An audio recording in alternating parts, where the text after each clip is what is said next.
Doctor صاحب السلام علیکم۔ جی وعلیکم السلام۔ تو ڈاکٹر صاحب کیسا منظر ہے؟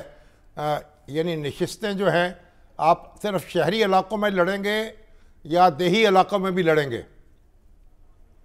دیکھیں، بنیادی طور پر تو ہماری کوشش ہوگی کہ کم از کم ہم سندھ کے زیادہ سے زیادہ اضلاع میں الیکشن لڑیں، اور جو تھوڑی بہت تنظیم نو ہم کر پائے ہیں پنجاب میں اور جنوبی پنجاب میں، اگر ممکن ہوا امیدواروں کا سلیکشن وقت پر ہو گیا تو ہم پنجاب کے بھی کچھ علاقوں میں، بلوچستان کے کچھ علاقوں میں اور کے پی کے کچھ علاقوں میں بھی الیکشن لڑیں گے۔ اس میں دوسری جماعتیں بھی شامل ہو سکتی ہیں؟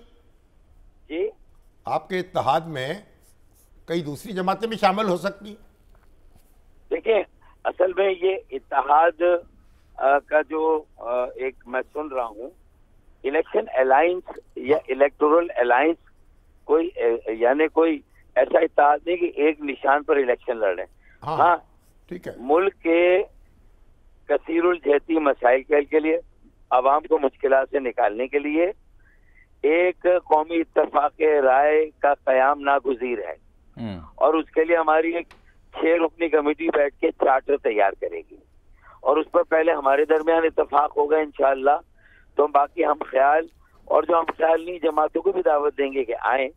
اب کوئی ایک جماعت ملک کو موجودہ سیاسی اور خاص طور پر معاشی بحران سے نہیں نکال سکتی۔ آئندہ آنے والی حکومت کو جو چیلنجز درپیش ہیں اور اس وقت جو حکومت اور اپوزیشن کا کردار ہونا چاہیے، ان کے درمیان کوئی مفاہمت ہو، اس مفاہمت کو ابھی سے طے کرنے کے لیے ایک وسیع تر مفاہمت اور وسیع تر اشتراکی عمل کی ہم نے بات کی ہے۔ ڈاکٹر صاحب یہ بالکل درست آپ بات کریں، لیکن چھوٹا سوال لے لیں ناظرین کی سہولت کے لیے۔ یہی جو آپ کی سوچ ہے، فکر ہے، الیکٹورل الائنس جو آپ کر رہے ہیں، یہ نون لیگ کے ساتھ ہی آپ نے کیوں کیا؟ یہ پیپلز پارٹی اور پی ٹی اے کے ساتھ کیوں نہیں کیا؟ دیکھیں، پہلی بات تو پھر الیکٹورل الائنس نہیں ہے، یہ تو وسیع تر مفاہمت ہے۔ آپ انتخاب لڑیں گے اپنے اپنے نشان پر، لیکن ایک دوسرے کے امیدواروں کو سپورٹ کریں گے۔ ہاں تو چلے آپ یوں کہہ لیں، یہی اپروچ آپ پیپلز پارٹی یا پی ٹی اے کے ساتھ کیوں نہیں آپ نے آپٹ کی؟ Y only known league? دیکھیں، پہلی بات تو یہ کہ پی ٹی آئی 2018 میں ہماری براہ راست حریف رہی ہے، ٹھیک ہے نا، ہمارے مد مقابل رہی ہے اور ہماری کمپٹیٹر ہے وہ، ٹھیک ہے نا۔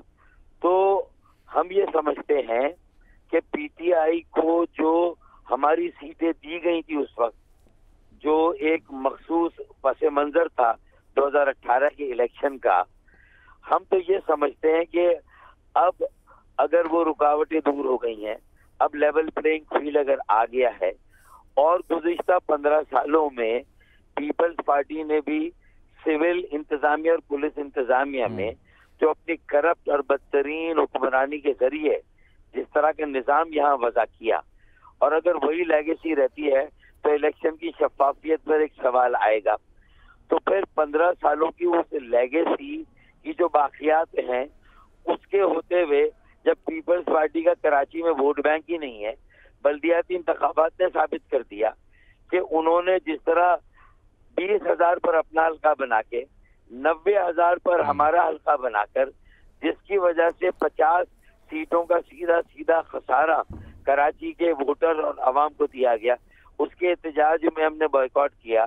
پیپلز پارٹی نے کہا کہ نہیں، ہم آپ کے تحفظات کو ایڈریس کریں گے اور ہم الیکشن نہیں ہونے دیں گے۔ لیکن ڈاکٹر صاحب یہ بات آپ کی درست ہے، لیکن پی ٹی آئی کے ساتھ بھی آپ حکومت میں شریک ہو گئے 2018 کے انتخابات کے بعد، اور پھر جب پی ٹی آئی کی حکومت ختم ہوئی تو پیپلز پارٹی کے ساتھ مل کر بھی آپ نے حکومت بنائی، فیڈرل حکومت۔